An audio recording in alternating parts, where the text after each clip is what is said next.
Hey, John, you getting your endorsement deal lined up there? What's that? Are you getting your endorsement deal lined up? Yeah, no, I am probably never going to have a single endorsement deal. Actually, in that vein, just given your career path and even maybe, where the depth chart was at the start of spring training with the Rays, what is it like for you to be on this ride and be, on this team and be playing a key role for a team that's one win from getting to the World Series? It's fantastic. I mean, I feel like ever since spring training, we've had really good communication and expectations being relayed from the front office to the coaches to the players. So I've always just known where I fit in and what I needed to do to improve and what I needed to do to help the team win. And so we worked hard in Port Charlotte and then back at the alternate training site, just wanting to be ready to help if the team needed us. And if they didn't, then that was fine too. I mean, just trying to live every day in the moment and be, grateful for where my feet are. So you haven't maybe allowed yourself to feel like what a ride this has been? Well, I mean, yeah, it's an enormous ride, but that's I think, in a few weeks, hopefully there will be plenty of time for kind of philosophizing. So going to be in the moment for now. Gotcha. One other thing, your maybe now ex-best friend Ryan Yarbrough said he was really excited to see you make that play last night because he knows how much you love being in the spotlight. Yeah, not the spotlight, but I do love PFP. Yeah, he's my pal. He's my palindrome pal, 4884. So I always like it anytime the two of us pitch.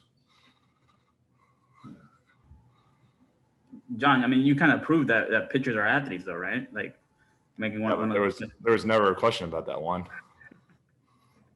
That wasn't even the best catch I made this week. What was the best catch?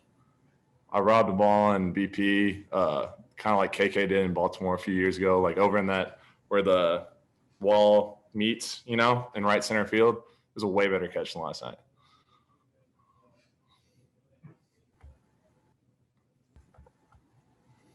John, what's the biggest way that you've improved since you got to the Rays? Obviously, the numbers with the Phillies system weren't what you wanted last year, but what did you do this year to be so much more effective?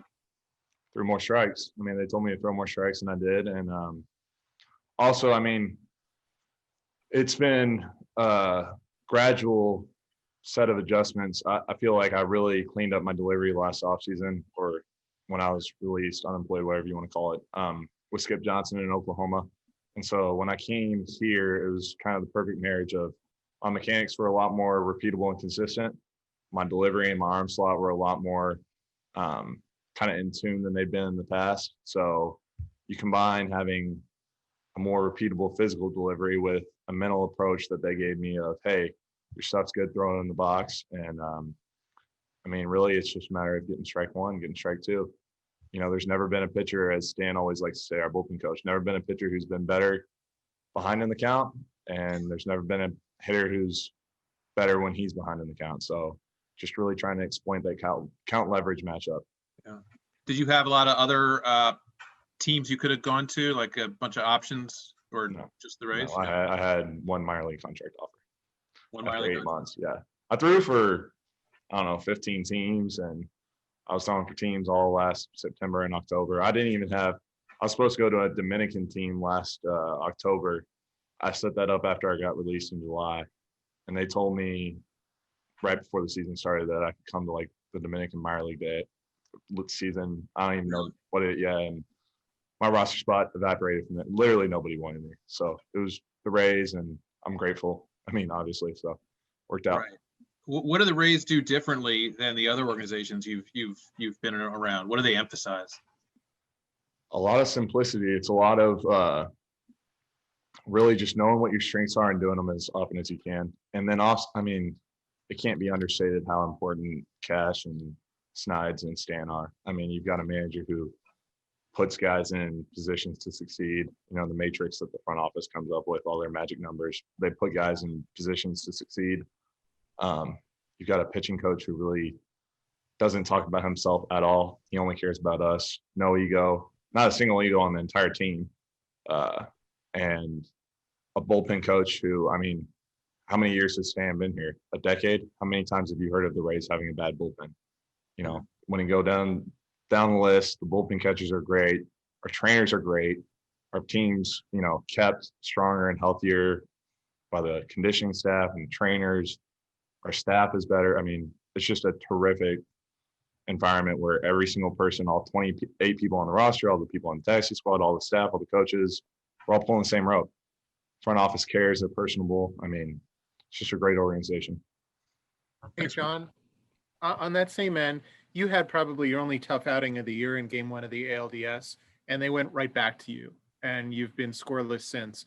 What did it mean in terms of the trust that they have shown in you and also other relievers whenever they've had a tough moment? Yeah, I mean, I was unbelievably grateful that they went back to me. That night wasn't fun, you're scared that, maybe that was my only chance to pitch in the postseason. I let the team down, let my teammates down, let my coaches down.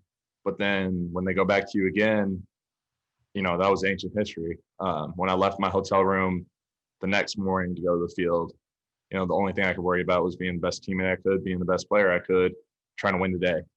Every single day, especially in the postseason, is about winning today. What happened yesterday is completely irrelevant. Tomorrow's a million miles away.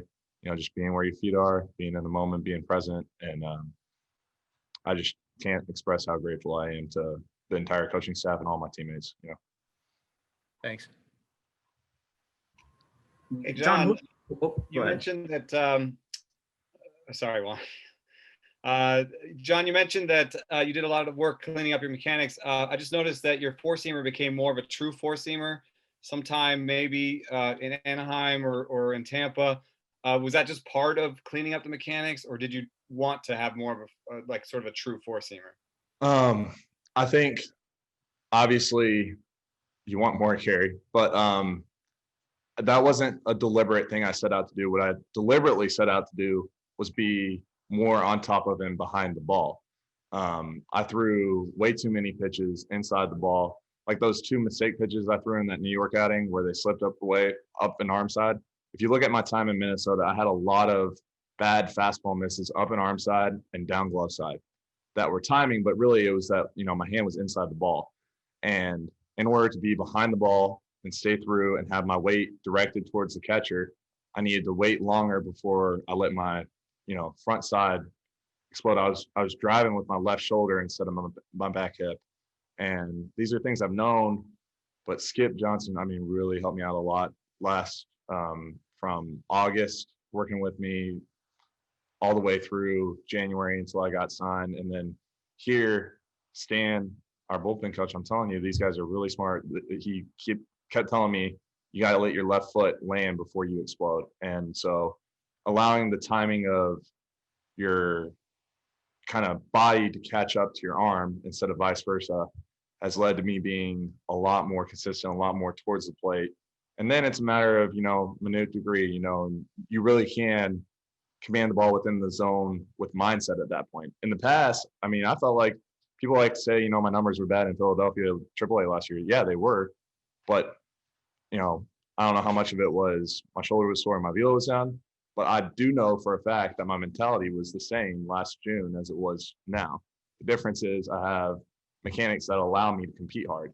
Doesn't matter how much you care or how hard you compete if you're not throwing strike one, strike two. So what's the difference between 2017, 18, 19 me and 2020 me? Strike one, strike two. You know what I mean? Have time for just a couple more. John, do you have a favorite Randy Arozarena story?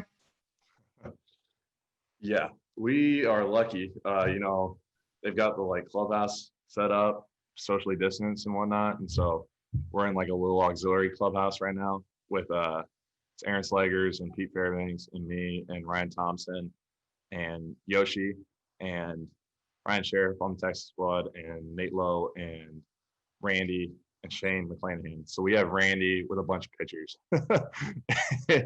He loves those cowboy boots. And so he is just a ball of energy and possibly the best player ever. What's he like in there? Yeah. Misha, our bullpen catcher, said at the trade, I kid you not, at the trade deadline when we called him up in Miami, he said, we made the best trade deadline in all of baseball by calling him up. And I said, man, that's a bold claim. And he was right. Awesome. Thank you. John, you mentioned number 84 earlier. That's a little bit unusual for a baseball player. Are you going to stick with that, or is there a story behind that, or what? Yeah, I mean, it was what I've never chosen a number. So I just whatever's in my locker. But when you're a non-roster invite who signs on January 24th, you'll take whatever number they give you. At this point, I mean, as long as the Rays let me stay here, I'm not going with anything else. I'm more than happy to wear a receiver number. Yeah, it's working. Thank you.